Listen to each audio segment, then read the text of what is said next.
పిల్లలే ఆ బ్యాంకుకి క్యాషియర్లు, మేనేజర్లు కూడా. అదేంటి పిల్లలు బ్యాంకు క్యాషియర్లు, మేనేజర్లా అని అనుకుంటున్నారు కదా! అవునండి. నేను చెప్పేది నిజమే. మీరు వింటుంది కూడా నిజమే.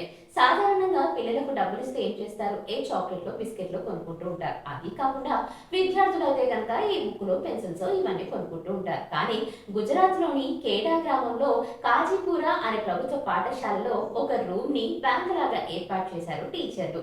పిల్లలకు డబ్బులు పొదుపును ఎలా చేయాలో నేర్పిస్తూ వాళ్ళ పాకెట్ మనీని అందులోనూ డిపాజిట్ చేసే విధంగా చూస్తున్నారు. ఎప్పుడైనా పిల్లలకు డబ్బులు కావాలంటే ఓ రసీదు రూపంలో రాసిస్తే కారణం కూడా మెన్షన్ చేసే డబ్బులు ఇస్తారట. ఇదేదో బాగుంది కదా! అక్కడ పిల్లలు క్యాషియర్లు, మేనేజర్ల అవతారం ఎత్తి ఎంచక్కా డబ్బులు వేస్తూనే మళ్ళీ వాళ్ళకి అవసరమైనప్పుడల్లా కూడా తీసుకుంటున్నారు. సో మీరు కూడా మీ పిల్లలకు డబ్బును ఎలా పొదుపు చేయాలో నేర్పించండి. తద్వారా మనం ఎప్పుడైనా కష్టాల్లో ఉంటే మన పిల్లలే మనకు సహాయం చేసే స్టేజ్‌కి వచ్చేస్తారు.